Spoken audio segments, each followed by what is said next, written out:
We are the Idaho Underground Sports Network. We are going to be breaking down the state basketball tournament from this last weekend. So much to talk about. So many amazing things happened there. I mean, from the actual gameplay on the court to the crowd, to the student sections, everything. It was just phenomenal. So we just want to give you guys a little bit of a recap of what happened. We just want to remind you guys to subscribe to this YouTube channel and share this with any friends and family, any sports fans around the state of Idaho, as we're continuing to build this network.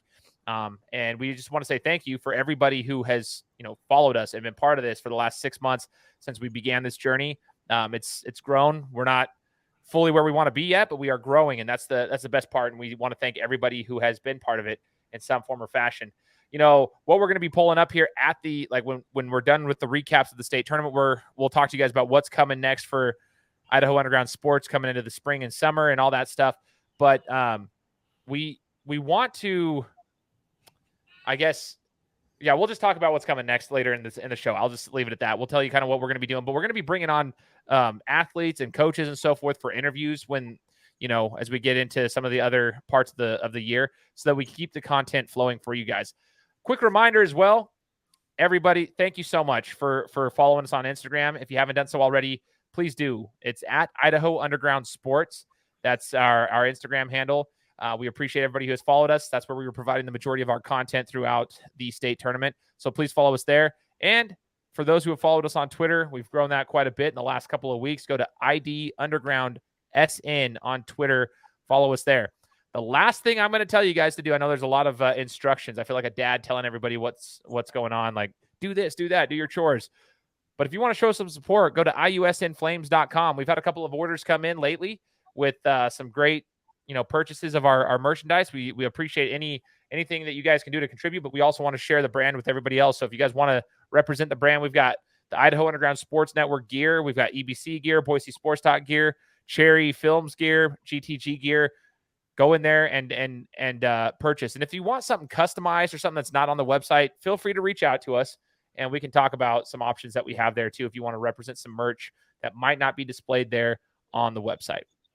So again, like I said, ready for some state tournament recaps coming on, and chatting about some of the stuff. Now, you guys know that our focus is mainly for 5A sports as well as some 4A stuff, but we do have a few things to say about some of the other divisions that came through for the state basketball tournament. So we want to start with that. I'm going to let AJ talk about his boys over at Lapwai, and what they were able to accomplish this season, as they absolutely manhandled everybody expectedly through the tournament. So let's start with the 1A level, talk about Lapwai. We'll get some insight on what you thought about it. Yeah, man. I know this team well. Got to spend some time there last year and watched them. It was excited about them this year. They go 27-0, and I don't think they played a game that was less than double digits. I mean, I think their closest game was against a 5A Coeur d'Alene, who was number 3 in Max Prep's final rankings.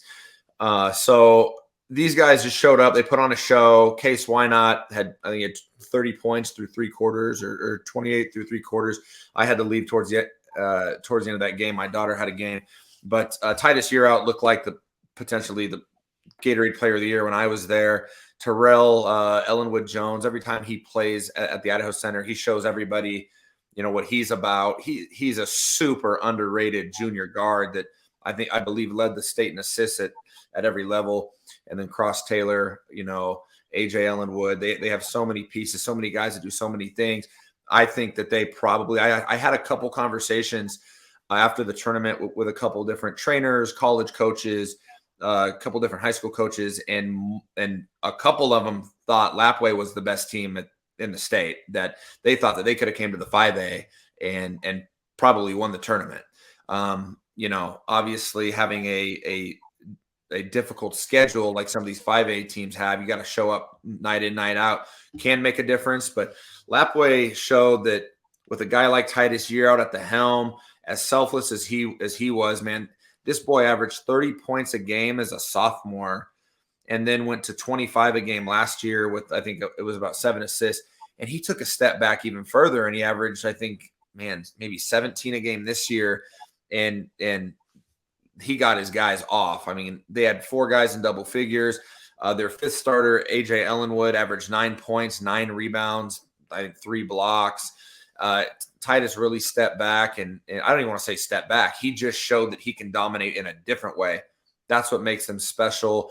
That's what makes him, for me, my Gatorade Player of the Year. We'll see. There's other guys that are deserving. We can, talk about that later. But Lapwai was a team that I would have put money on to make a run and win the tournament. I mean, they beat Lake City in the summer. They're tough. They're real tough. They're tough kids, special environment. I'm going to try to get up there with Coach DM and whoever else wants to come and really go highlight their community and show how incredible that basketball community is. It's a pretty special thing. And I know on Netflix and stuff, they've got like Res Ball documentaries and whatnot. We have it here, and it's special. They've won 12 state championships. They just got their first Division I hooper and Titus year out, and he's the oldest of 8 kids. So it's going to be fun to follow them and show what they're about and whatnot. But congratulations to them and Coach Eastman, who has been one of our biggest supporters, one of my personally biggest supporters since I started, and can't wait to see what they continue to do. It's very special for the state of Idaho to have something like that. And we're going to highlight that for sure and give them the love and spotlight that I think they deserve. So congratulations, Bobcats. Congrats to Lapwai. My apologies. Here's what happens when AJ leaves the court. Okay. AJ leaves the court. AJ's the Instagram guru here when it comes to tagging players. If you guys don't understand, it is extremely difficult to do sometimes, especially the way that AJ does it. You can always tell there's a difference when we're trying to do a game together. My posts are very quick and they don't include emojis and showing like the colors of the teams. And oftentimes I get things wrong. AJ knows the tags of players. I probably did it 3 times at least, maybe 4. I don't know, of tagging Titus Bailey rather than Titus Year Out on some things. What an idiot. So I apologize to Titus Year Out for not getting your tag proper. And when Ty brought that up to me on the press row, later on in the day, I was just like, I was about to just delete everything. I felt terrible, but that just shows how good AJ is at his job. It's a lot harder than it looks. People want to make fun of that. Oh, you guys are on Instagram. No, dude, it's actually hard to tag people and not realize that there's like a million different kids out there with different names on their Instagrams and you're doing stuff fast. So yeah, sorry about that. Let's talk about Melba real quick. I know AJ, you had gone out earlier this season, caught a game from them. If I'm not mistaken, maybe it was against Ambrose. I can't remember exactly which game it was, but you caught that because they wanted to have you out there. And then your boy Reiber was there hooping it up and doing his thing. So talk to us about Melba and what you liked from them. Yeah, man. Joe Reiber broke his arm last year, I believe, going up for a dunk right before districts, and they were one of the better teams in the state. This year, I went to an Ambrose game. They lost to Ambrose at Ambrose. And from that point, and Ambrose handled them. I mean, it was a 13-point game, and I was like, they're just more well-rounded. That team's going to win the league and potentially win state. Well, Melba ended up beating them 3 times after that and did not lose the rest of the season after that game. And Reiber was healthy. He was an absolute man-child in that championship game. He's a college basketball player. He's 6'3", 6'4", left-handed, has absolute bunnies. Boy can fly. And it was really good to see that. He's one of the best kids I've had a chance to get to know since I've been out here. I was really happy for them. Huge for the community. They got Braden Volkers. He's back next year. He's going to step into that role that Joe is in. He is cold-blooded in that championship game. For an underclassman, their sophomore Cash Buse, who's their quarterback as well, big boy, big post. He played a huge part. Shout out to Ben Kraut, their media guy, who he used to play ball for me back in the day. He went out to Melba. He did a great job on the camera. He loves what we're doing. Big shout out to him. But I was excited to see Melba win it. They deserved it. They went in as the 4 seed, had to play Ambrose as the 5 seed in the first round, which was unbelievable. As we've talked about before, hated that because that could have been a championship game. Then they beat Ambrose. They upset the 1 seed, and they go and they win the state title and dominate that title game. So shout out to Melba and my guy, Joe Reiber. And after the game, he said, hey, man, I can't wait to see you during club ball, which is horrible for me because every single time I've coached against a kid in club ball, he has just done my teams dirty. He dominates any team I coach. That boy dominates, and he lets me hear it on the sideline. So, Joe, just take it easy on my guys this spring, but congratulations to Joe Reiber and Melba. They deserve it. Heck yeah. Solid. Now going into the 3A matchup, I'll just kind of touch base on this really quickly. I know Kimberly had their run there to go into 3A and do their thing. What I was so impressed with them about is because like DJ Green over at McCall was having himself a tournament. He's having himself an amazing season, and they did a great job defensively in that championship matchup to just lock him up. They've got some dudes over there. I think, if I'm not mistaken, there was a span of time from the end of the first quarter all the way through the end of the game where McCall had only scored one actual like field goal. The rest of their points were coming through free throws. They locked down and made it extremely difficult for McCall to do anything at all. And DJ Green was having a hard time finding easy buckets. And that was due in large part to some of their studs there. AJ, you mentioned a couple guys pre-show. Just talk to us about a couple of those guys real quick. Yeah, no, a big track school. They've got the Bair family. Jackson Bair is committed to Arkansas. He's a senior. He had 4 blocks in that title game, some highlight reel blocks. His younger brother was probably the player of the game for me, Gatlin Bair. He's a sophomore. He's already talking to SEC schools, Pac-12 schools for track. So they've got athletes like that out there. Jackson Cummins, Ethan Oakleberry. They're all dudes. They all are living in the weight room. You can tell they make each other better. They care about each other. It was really fun to see the chemistry that group had. I saw them play last year, and I was impressed. Was really impressed to see that group, what they did at the state tournament. Bunch of athletes, a couple D1 athletes. Always fun to see from these smaller schools and these smaller towns. So shout out to the Kimberly Bulldogs for that state title. A bunch of dudes for sure that can play with anybody. Absolutely. Now we finally get to hear from Ty, okay? Because like we put Ty in timeout for a little bit and let AJ just talk for the first 10 minutes. I want to talk about the 4A tournament now. This is kind of where, like we said before, this whole season it's not been a secret or anything of that nature. We've told you guys basically 5A and a little bit of 4A athletics we were going to be specializing in, especially in the SIC, but we've been kind of focusing on those 2 areas. Now, what we loved about the tournaments, not only for the girls, but for the guys, is the fact that they changed the 4A semifinals to being at the Idaho Center. So everybody got to have a little bit more exposure to the 4A scene because they started playing there on Friday rather than having the game separated from, at high schools and coming in on Saturday for only the championship. So we had the opportunity to watch Isaac Davis and Hillcrest for 2 nights, not just one. And so, following these guys, seeing these guys, talking with these guys throughout the year, we knew what to expect. But, first they beat Middleton on the semifinal night, and then they ended up beating Pocatello in the championship game. But I want to talk about Isaac Davis and the rest of their crew. Ty, give us your breakdown of Hillcrest. Yeah, definitely. Like you said, I love that you mentioned, the schedule change this year, having the 4A semis at the Idaho Center. That's a great switch, a no-brainer, really. And, provided a great opportunity for us to get to see some of these guys we haven't had a chance to, really see here in the Valley this year. Hillcrest AJ said at the beginning of the season, that was his preseason pick. It was a no-brainer for him, no question. He nailed that one. These guys are doing everything right over there, from a media standpoint to a performance on the court standpoint. These guys they're doing it right over there. Their coach came up to us pregame, hooked us up with some merchandise. That Hillcrest jersey that I see right there on your couch. Yep, that's new. And then they got us hooked up with state T-shirts. I'm not saying that other teams need to be doing that because they do not, but it's cool that they were I think the only team to really do that at state. So shout out to them, shout out to their coaching staff for everything that they've got going on. Really good things building over there with that program.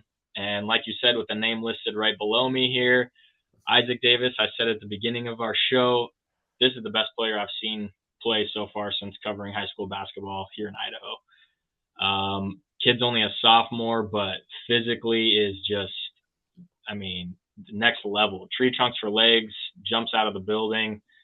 That mid-range pull-up game that he had was, or turnaround jumper he had was absolutely filthy. Got a nice picture of that one. Just in his energy. This kid controlled the Idaho Center, not just his team, not the other team, but he had the Idaho Center watching him, and he knew it and had fun with it. So you don't necessarily see that a lot out here either. So I love it. He's ready for the big lights, and came in and put in a dominant tournament. Ended with a 18-point, 12-rebound average throughout the 3 games as a tourney. Only missed 4 shots, went 21 of 25 from the field, and then I think he went like 17 of 19 from the free throw line. Absolutely incredibly efficient weekend from him, and honestly, he could have popped off and had a bigger weekend, but he didn't need to. He like AJ, you mentioned before the show, incredible passer, was probably averaging 4 or 5 assists a game. Also, he was getting his guys good looks. Once teams would start to collapse or try and double Isaac, he had that awareness. Obviously someone's open, and all of his guys did a great job of cutting to the basket, being aggressive, and then hitting their threes when they had open looks. So this team, like I said, they've got a good thing going, and I would fully expect to see them back in the state championship next year with what I saw this weekend. To that point, all those things that you said were it's unbelievable. What I was most impressed with, truthfully, was the Middleton matchup, because all year Middleton's had their 3 towers, and I mean, that's a very different. You had Tyler Medeiros, Mike Day, and Sawyer Hansen, right? I'm saying his name right. Sawyer Hansen. I know Sawyer. I just always say Thompson for some reason. So Sawyer, Mike, and Tyler were the 3 towers at Middleton. They caused problems for everybody just because of their size. That defensively, it's hard to get in the paint when you got dudes that are like, at any time you have a 6'7" dude on the court. That's tough to defend, or it's tough to go against. And that's where I thought Hillcrest might have a little bit of a struggle, but Isaac Davis literally just had himself a day. Like, no, and that's not to discredit Middleton. They did their best, but they're just not. They might be tall, but they're not built like him. He's just built differently. He is an athlete, a very solid young man, and I love to see that he's going to grow. He's still growing into his body, so he's going to get stronger. He's going to get faster. He's going to get more explosive, and that's just scary. That's just scary because the fact that he was able to manhandle Middleton in the paint was so impressive to me. So my next question then, Ty, we talked about this earlier. You said that they're going to come back. You anticipate them come back next year, potentially being state champions. Do you see Isaac Davis sort of like what you used to call the Brody Robury effect, where Brody Robury from Meridian, shout out to him as well. Where did he just get his offer to? Southeast Louisiana? Yeah. Yeah. Congrats to Brody Robury. First off, I want to shout out him. But he was just so dominant as a player, and it was like it's just that's what he was. Like, he was dominant. Do you see Isaac Davis being, he's got 2 more years on him to finish out his high school career? Do you see that being similar? I mean, yes and no. I think the dominant factor, yes, but I think it's going to be even amplified, honestly. He's doing this now as a sophomore, whereas in my opinion, Brody didn't really dominate until his senior year. He had a great junior year, but I don't think he quite had that dominant effect that he did his senior year, whereas Isaac Davis has been doing, dating back to even last year, he was doing this to kids. So to already have a state championship as a sophomore, to be as physically built and gifted as he is as a sophomore, and just where he's at, from a leadership aspect, he was out there. All of the guys on that team, you can tell, look up to him, and they were out there having fun. So to me, I think, like I said, yes and no. I think he has a much higher ceiling than Robury does, for sure. That's scary for all of the guys in the 4A classification. That is scary. Oh, AJ mentioned Lapwai maybe being the top team in the state. After watching Hillcrest, I might say Hillcrest. I'm not gonna lie. Yeah, I think Hillcrest has the depth and the athleticism. That's what I would agree with Ty on that one. You match him up against Owyhee, and Jack Payne's gonna have a hard time with Isaac Davis. He just is, and that's a matchup I want to see. I would say arguably, best defensive player in the state and maybe the most dominant offensive player. So that'd be a fun one. Oh, it'd be absolutely amazing. I want to shout out Cooper Kessler as well. He was a sharpshooter, sniper from the 3-point line. And a lot of those other players were doing fantastic work for Hillcrest. It's not just the Isaac Davis show, but we did want to highlight him because of what an amazing season the young man has had, and an amazing tournament for that matter. For all the reasons, not just his play on the court, but his enthusiasm. He's a humble kid. He's awesome. He comes from a good family, and he's just super, super solid. But Cooper Kessler was shooting lights out, as he's always been doing. Like, everybody on Twitter was telling us, you got to watch this kid, got to watch this kid. I was just so impressed with Hillcrest all around. So shout out to them. Congrats the Knights for their 4A state championship run, and can't wait to see you guys wear your rings. So where we're going to get to now is the 5A breakdown. You guys know this is kind of our specialty. This is where our focus is at, and we want to really break this down. We had some, it was upset central, like just crazy. First round was just insane. We had some crazy semifinal matchups. Just insane. Okay. And I want to start with the upset between Centennial and Lake City. That was the big one. Some people have forgotten it since it was only on day one and there were so many storylines going on throughout the tournament. But Centennial taking out Lake City, number one team in the state, according to Max Preps going into this tournament. A lot of us had like Lake City and Owyhee on that train wreck matchup. What we were expecting to be that boom at the end.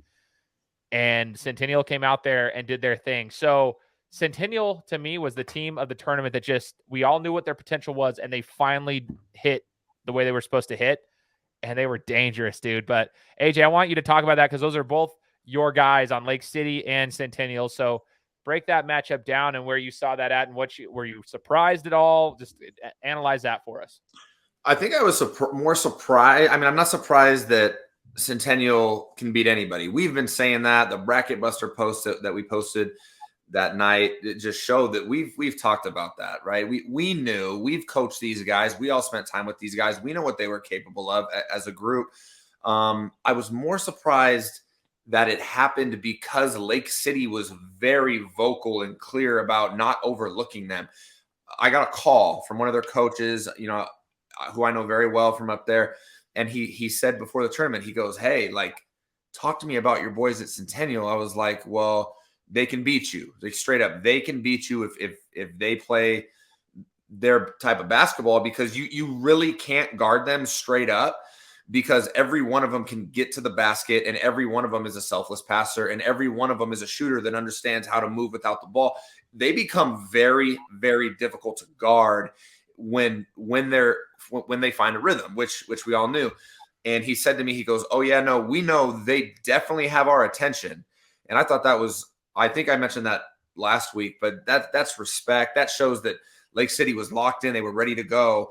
And we had talked about if Lake City had to have a couple tough games, it really took it out of them emotionally. How was that going to look against Owyhee or even against Eagle?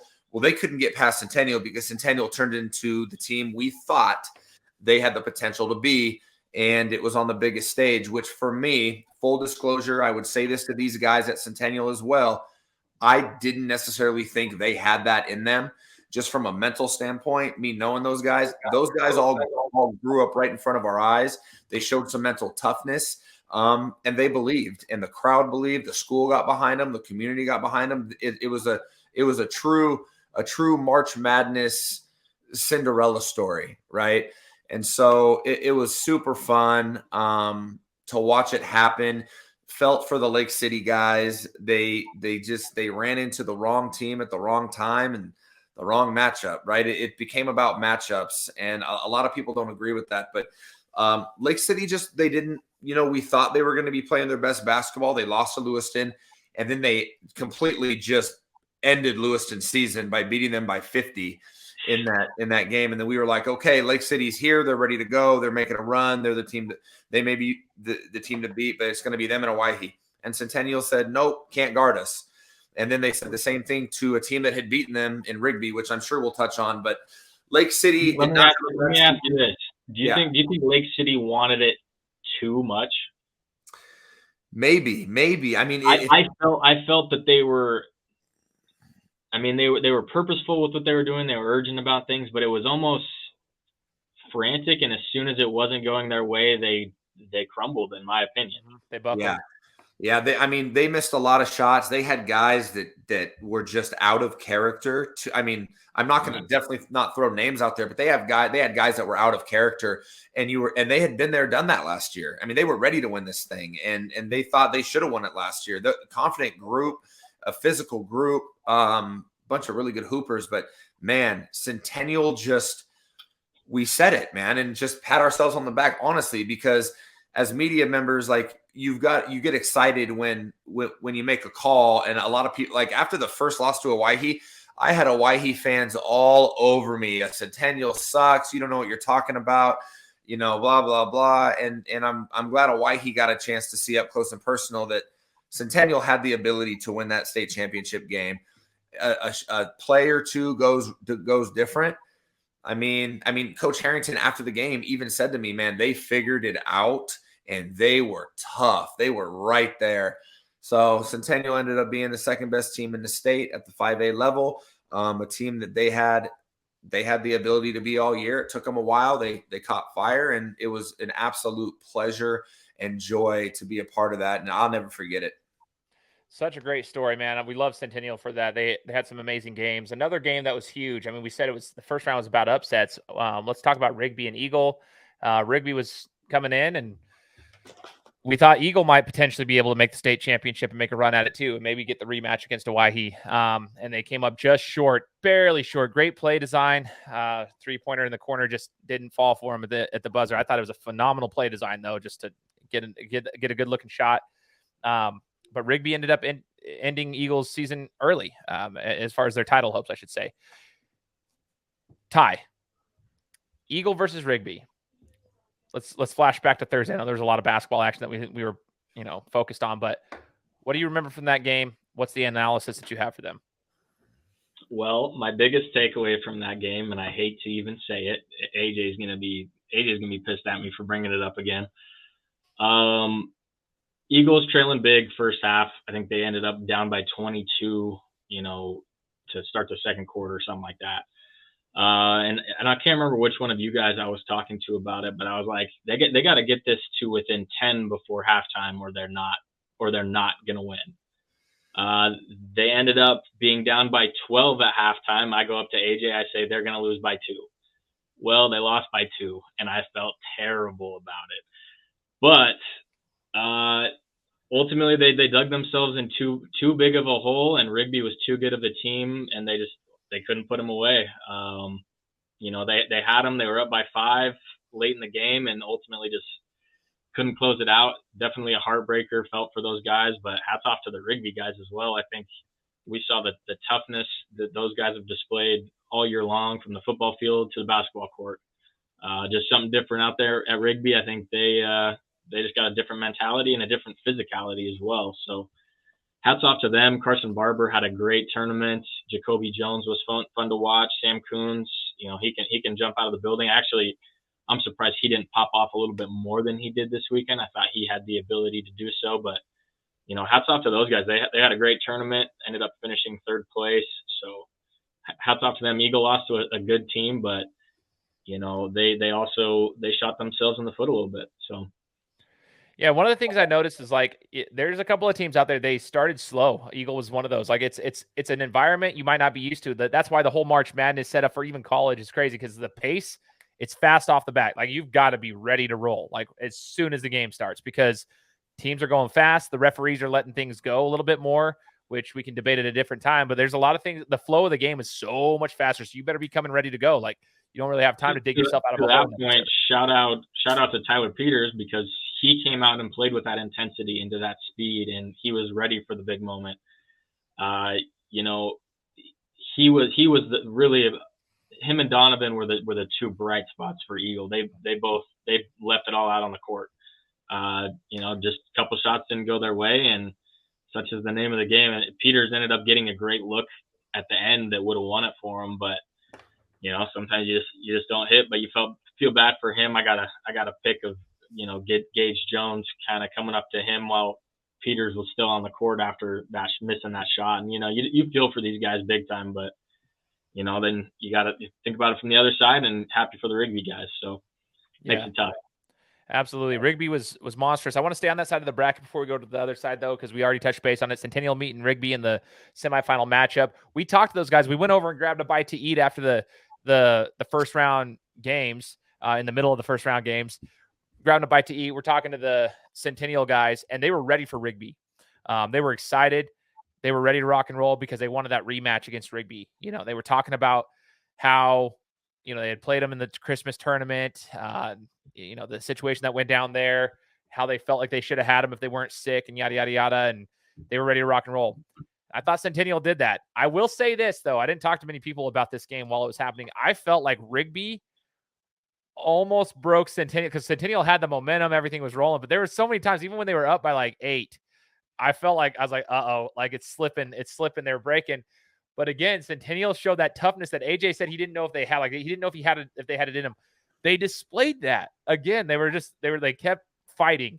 And I will shout out Wes Johnson, his leadership skills, not just to play on that kid needs an offer. Like he needs to be playing at the next level. He might serve a church mission, I'm not sure, but after that, whatever he decides to do, he should be playing basketball at the next level if he wants to do so. I hope college coaches are looking at him, not just for his play on the court, but his leadership. He was constantly reassuring his teammates, lifting them up, all that. Like he was making sure they understood, like this is still fine. We're still in a good position. Don't let the momentum shift, all that stuff. Fantastic leadership. But that game against Rigby, I want to shout out Rigby again, man. They know how to compete. Those are 5A state champions for football. They know how to win. They understand the winning culture over there at that school, and they're just a bunch of dogs who know how to play. Like Ty already mentioned all the names. They were sticking with them. But does anyone else have anything to say about Centennial versus Rigby? Centennial ultimately won. We already know that. But I just was so impressed with their ability to stick with it, even when Rigby was making a pushback, because I was getting anxious for them. I'm like, they might be losing it. Yeah, I got to shout out Caden Christensen. Caden Christensen at the start of the year, I said, was a kid that if anybody in the league could pop off for 50, it's him. He can just go. And he played his best basketball of his career at the state tournament. The championship game was tougher. They had Cam Downey chasing him all over the place, but he still was in double digits. As soon as he finally got one, he got going for them, kept them in that game. But he had a great tournament. He had 27 against Lake City, I believe, his career high. He was double digits against Rigby. Hit some huge shots against Rigby to keep it comfortable, like you were just talking about. But Tyler Shipp, the transfer from Nevada, came up to play with his cousins, Wes and Will Johnson. He played great. They got a bunch of hoopers. Hayden Fletcher, the last two games of the tournament for them, he didn't score the first game. And then he just controlled the tempo for them and ran the show for them along with Weston Johnson the next two games. So they just Kyle Shabbat, Will Johnson, Andrew Deaton, they were stacked, and they did a great job. They did every one of them filled their role perfectly and did exactly what they needed to do all tournament long. It was truly magical to watch. Like the Cinderella Centennial was real. You could feel it. Everybody, talking to guys pregame, that just people in the stands, and everyone's like, "Oh, let's go Centennial!" Like you could feel it. People from different schools, no affiliation whatsoever. Everyone loved an underdog, and we got the truest, most pure definition of it. So it was perfect, really. It was great. Totally, absolutely loved it. Now the guys over on the other side of the bracket, I should say. We'll start with Meridian and Madison. Meridian squeaks their way into the state tournament. We had talked about this. Like they're too talented to not be in the state tournament. Like we knew Meridian's abilities. We've covered these guys for a while. We know who they are, what they're about. But they almost didn't make it. But they ended up beating Coeur d'Alene, getting into the state tournament, facing off with Madison in round one. Not an easy matchup. Not an easy matchup for them at all. Madison is full of absolute ballers. And they found their way into the semifinal matchup with the Owyhee Storm for a rematch from the district tournament semifinals. But that Madison Meridian game was just such a good game. It was a good basketball game. It was just high quality basketball. That's what I remember from it. Just watching that game, seeing what they were doing on both sides of the floor. It was just high quality basketball. That's what I enjoy. Like just good quality basketball. But AJ, what's your overall breakdown of Meridian versus Madison? It blew my mind, actually. After I watched the game, I knew Madison had guys, and led by Ike Sutton and Logan Crane, who's one of the best athletes in the state. He's decided to play baseball this year, and I guess he's going to start center field, and he's that type of athlete. I was talking to those guys. So, and then the Wilson brothers, Barrett Wilson, the sophomore, it cannot wait for that Ike Sutton, Barrett Wilson duo, along with Chase Crane, Logan's younger brother. Next year, Madison will be back. Isaac Wilson, Riley Sutton, their starting five can match up with any starting five in the state. I still can't believe Meridian won that game. Centennial beat Lake City that day, and everybody was just like, what just happened? When Meridian found a way to come back down 7 at halftime against that Madison team that I thought, honestly, I will say this, and I'm going to get blown up for this, and I'll take it on the chin. I think that Madison team would have and could have beaten that Owyhee team with the way Owyhee was playing offensively in this tournament. Owyhee's the best defensive team in the state. That's why they won it. They showed that in the fourth quarter against Centennial. They clamped up. Centennial didn't score until 3 minutes left. We'll talk about that. I thought Madison could have and would have beaten Owyhee. Meridian almost did. For Meridian to beat that Madison team showed us their ceiling, because I don't think people still realize how good and loaded that Madison team was, with both the Wilson brothers at 6'5", 6'6", Hoopers, Logan Crane, leading scorer on that team, 14 a game, all league. Hooper might have been player of the year in that league. Ike Sutton, one of the top 5 sophomores in the state, one of the top probably 3 point guards in the state. Hooper. And then you've got Riley Sutton, who's Mr. Do Everything, Swiss Army knife for them, shooter. And he's a Sutton. Hooper. It was so incredible to watch Meridian ride that wave of momentum from the Coeur d'Alene game. Meridian was 2 teams this year, just like Centennial. When they played well, they could score 75, 80 points. They did it against Lake City, should have beat them. They did it against Madison. When they didn't play well, 28 points against Coeur d'Alene, 31 points against somebody else, 28 points against Owyhee. They showed up. They showed out. Toughest thing to do is to take out a champion. Owyhee almost didn't do it. Meridian almost went back-to-back this year. And if Meridian beats Owyhee, Jeff Saner's probably back-to-back coach of the year. And I don't think they lose to Centennial a third time with how well Centennial was playing. I don't think they lose to Centennial a third time. They were that close. They are that good, like you guys said. I thought Madison was better, and I thought Madison was that good. So, crazy game. Amazing game. Probably the best game besides the Centennial game of the first round at any level. Great basketball. Great first round. Absolutely. Shout out to the Warriors. Shout out to the Bobcats. I mean, it's just fantastic basketball, high-quality basketball on both sides. Owyhee takes on Mountain View first round. Tough ask for Mountain View. They weren't scared of them, though. Mountain View wasn't scared of them. They came out there to play, and they got physical. But, Ty, break down this one. We were excited to see, Nettleton's teams, they typically come prepared, but they had a tough ask with a Owyhee team who was coming in ready to rock and roll and prove to the world that they were hyped up for the right reasons. They weren't overhyped or overrated. They were there for the right reasons. So talk to us about that Mountain View matchup. Right. I think Owyhee came in and, like you guys already touched on, played exactly their type of game. Great defensive game, controlled most of it. Mountain View came back a little bit towards the end of the game, but all in all, the Storm controlled that one from near start to finish. Mountain View needed, one other guy to make a little bit more of an impact if they were going to get over that hump of beating Owyhee. Nate Ajoku had a great game. I think he ended with 20 points in that first game. The Logsdon twins, they put in some good minutes, got some big shots for him, provided the energy like they've done all season long. Kind of a little bit more quiet of a game from Baylor Parent. I think if he was able to, pop off for a 20-point game as well, that's what they needed to pull off that upset. And sometimes it just doesn't go that way, unfortunately. But, Mountain View had a great season. They did exactly what we thought that they would do. They got to the tournament. They competed, just needed a little bit more against what would end up being the state champs. So great effort from them. Great fight all season long. But, Owyhee just proved to be too powerful. Owyhee versus Meridian second round semifinal matchup. They go up by 17 points early. I mean, they were just absolutely obliterating Meridian. I think at one point it's 22-5.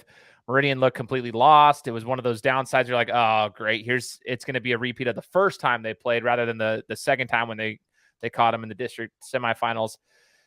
But then Meridian flipped a switch, dude. And that was one of the coolest things to watch was, you had Thacker bringing it up on the point. You're trying to get more physical. They were aggressive. But defensively, they were locking up too. Meridian decided, okay, we're not scared of these guys. We're just as strong. We're just as big. We're just as fast. Let's try to do our thing. And they did. They found themselves back in that game with a chance to win it on 3 separate occasions. It just didn't go their way. There was at one point, Ledoux Caden, shout out Ledoux. I mean, he's one of the better ISO players to actually get past his defender and get to the bucket. That was their play to try to end it at the end of, I believe it was the end of the first overtime or end of regulation. It was tie game. I mean, it was kind of similar to what happened in the district semifinals. Jack Payne, weak side defense. He's a phenomenal weak side defender as well as an on-ball defender. I mean, he made it tough for him. They had length and everything, and he couldn't get it to fall. There were just so many times where you felt like, and I even think Owyhee felt that way. They might not admit that, but I felt like Owyhee was like, yeah, they broke us. Like they might have gotten us this one. I feel like they were at that level where they're like, I mean, it was only like a 1-point game, 3-point game, whatever. But sometimes they were like, they didn't know what to do. They were broken, and they found themselves back in it. Shout out to Owyhee. They clamped up. Like, they did their thing. They fought hard to get through that one. But man, Meridian had so many chances. I want to shout out Zeke Martinez, cold-blooded right there, dude. I mean, there was a time they're down by 3 with like a minute and a half left. And I mean, he had a contested jumper at the top of the key over Jack Payne, who that's not easy with a 7-foot wingspan. And Zeke's not the tallest guy in the world. So he got that shot over Jack, tied it. And you saw some emotion coming from Zeke at that time. If you see the emotion coming from him, he starts screaming. He's back. Like, he felt it. Like, he could feel the moment. Like, everybody was confident. But ultimately, again, Owyhee gutted it out, which speaks to their greatness. I will say that, it'll speak to their greatness, their coaching, their mental toughness as a team to stick together. Sometimes when a player breaks, it's a domino effect in the chain. I didn't see them actually fully break. I felt like they were there, but they stayed together, and that was huge. And I want to shout out Jack Payne, first off. Like, some guys would say Jack didn't have the best tournament in regards to scoring. Those who understand the game of basketball and have been around it, whether it be from a playing standpoint or a coaching standpoint, know exactly what Jack did that whole entire tournament against Meridian and whomever else. He controlled that. He controlled every game. He brought the ball up. He was getting his teammates involved. He reminds me of LeBron. He can pick and choose when he needs to actually take over, and if he wants to get everybody involved, he can.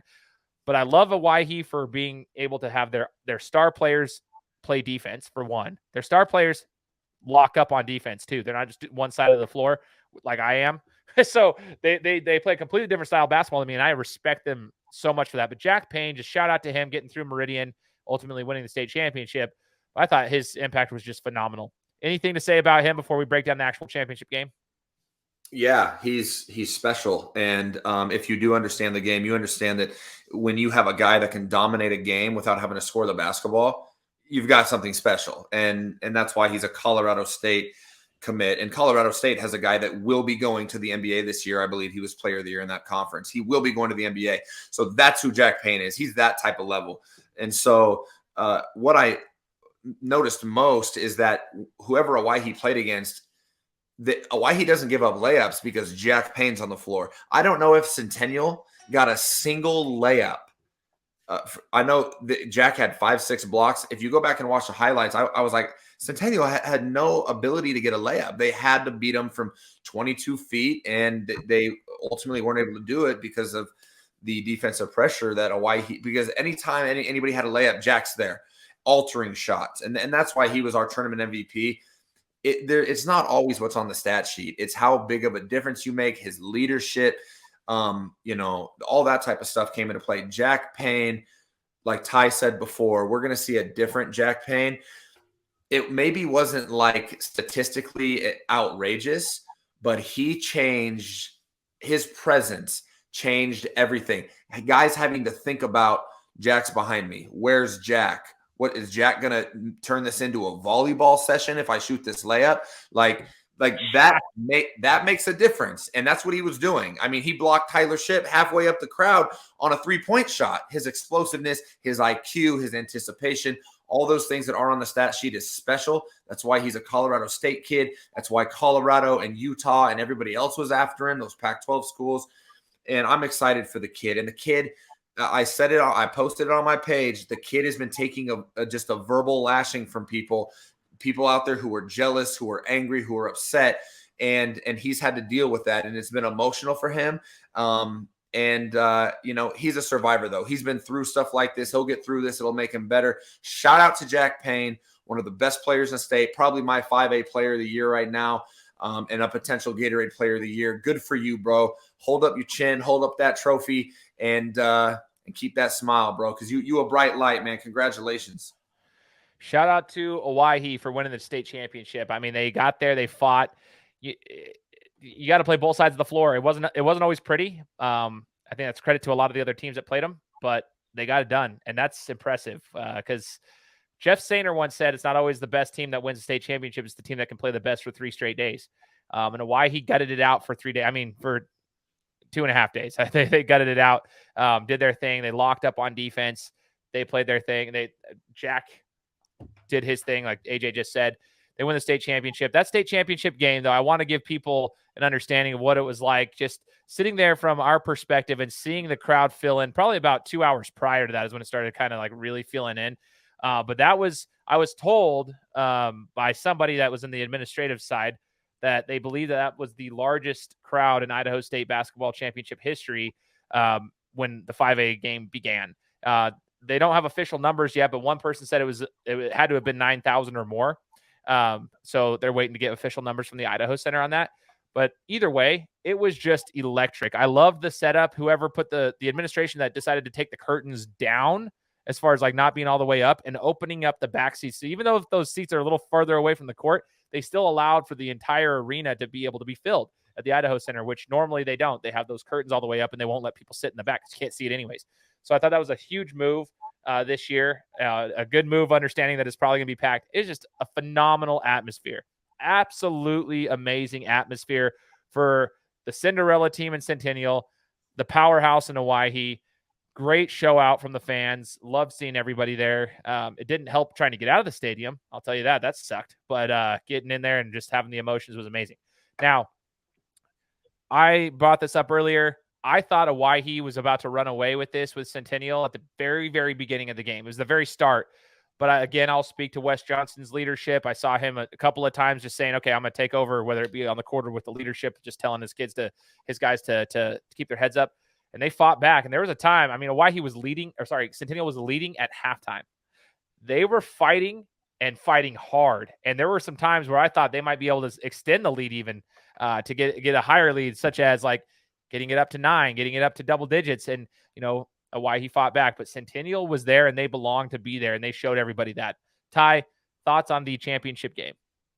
I think you guys, kind of touched base on most of it there. I will say a lot of people gave us some feedback on that crowd and gave us at least a small part of the credit for that. And I would absolutely agree with it. We saw it at every big game that we covered this year. I think us helping spotlight these games helped bring in a crowd and an interest. We'll see if the Idaho Center can hold this event next year. Yeah. Honestly, I think that's the real question. But yeah, no, fun tournament from start to finish. Shout out to Centennial, shout out to Owyhee, shout out to Hillcrest, even Pocatello. They had a tough ask, in that championship game, but they put in a great season. They fought hard to get to where they were. We'll see the Pocatello Thunder led by Julian Bowie again next year. So they'll be back. Shout out to some of the people that made that tournament fun for us, all the fans, just all the positive feedback that we continue to get is pretty incredible. I know some places and outlets might not see that, but what we're doing is different, and that doesn't mean we're doing it wrong. So I'm excited to see what's in store for us and, to keep killing the game. Absolutely. We had such a blast covering the games for you guys. We hope you guys appreciated the coverage. Now, what's next for us is the question, right? Everybody's like, what's going on now? Are you guys going to be covering other sports? Well, first I'll start off by saying all three of us are coaches at the club level. You kind of heard AJ alluding to it earlier about his club stuff. We start club ball literally this week. At least I do. And Ty, I know, does, as far as tryouts. And the next week is when they start. I know AJ's probably right in the same exact time frame because it's club ball. So we will be coaching, which will be taking up a lot of our time, but we're not going to stop this. We're going to be providing you guys with the content on our page. And we are going to branch into some other things based on the feedback we've been provided. So Ty, can you kind of break that down as far as what they can see from us on the page? Definitely. Well, hope you're all ready for some baseball because we got opening day this Wednesday, I believe, is opening day tomorrow. So stay tuned for that. We'll probably be doing, a good amount of baseball coverage as well as, trying to get to some track and field events, get out there, have some fun, kind of build up that community like we're trying to do and just, get people at these events and, showcase some of these athletes that might not otherwise get love. So we're out here just changing the game. Who knows? You might see a little softball, might see a little lacrosse if you're lucky. Probably going to look a little different the next few months compared to, how specific we were to basketball and football. I think in the spring here, we're going to kind of branch out a little bit and, just try and cover some different things and have fun doing it.